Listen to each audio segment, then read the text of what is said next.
নতুন এক শিশুর জন্ম হবে, আর সেই শিশু জন্মলগ্নে মায়ের যে ভূমিষ্ঠ হওয়ার, যে সন্তান ভূমিষ্ঠ হওয়ার বেদনা, গর্ভবেদনা হবে। সেই বেদনা, আমার বাংলা মাতার বেদনা উঠতে পারে, সেই বেদনার সময় আমাদেরকে পাশে থাকতে হবে।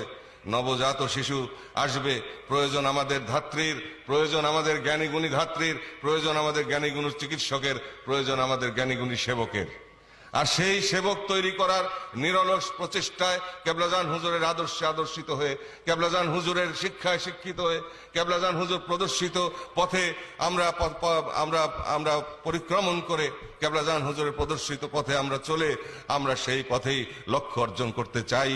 আর সেই পথেই নবজাত শিশুর আবির্ভাবের লগ্নে দেশবাসীকে ঐক্যবদ্ধ করে একটি সুন্দর দেশ, একটি আত্মনির্ভরশীল দেশ, একটি সম্মানী দেশ, একটি সমৃদ্ধশালী বাংলাদেশ গড়ার প্রত্যয়ে আমরা নিরলসভাবে কাজ করছি, আমরা কাজ করে যাব।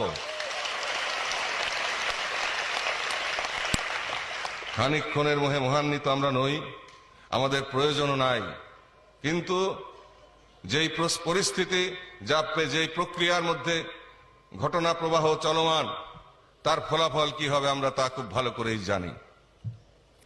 তাই দেশের বৃহত্তর স্বার্থে, ইহকাল এবং পরকালের মুক্তির স্বার্থে, এই দেশকে সমৃদ্ধশালী দেশ করার স্বার্থে, এই দেশকে আত্মনির্ভরশীল করার স্বার্থে, বিশ্ব মুসলিমের পথিকৃৎ হিসেবে বাংলাদেশকে উপস্থাপন করার স্বার্থে, প্রকৃত ধর্মের মহিমা ফিরিয়ে আনার স্বার্থে, মানুষের সাথে মানুষের প্রেম প্রীতি ভালোবাসা প্রতিষ্ঠিত করার স্বার্থে, শান্তি স্থাপনের স্বার্থে, সকল প্রকার অনাচার অবিচার থেকে মানুষকে মুক্তি দেওয়ার স্বার্থে, মানুষকে সকল প্রকার নৈতিকতা বোধে উদ্বুদ্ধ করার স্বার্থে, সকল প্রকার নৈতিকতার ভূষণে ভূষিত করার লক্ষ্যে এবং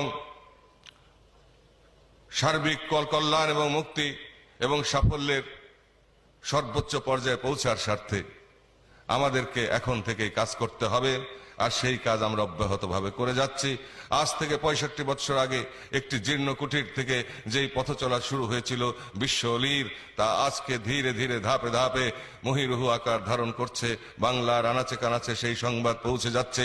যুব সমাজ, যুব আবাল বৃদ্ধ বনিতা, যুব কিশোর সকলের মাঝে আজকে সেই দোলা দিচ্ছে সেই চেতনা, সেই প্রেরণা, সেই উদ্দীপনা। তাই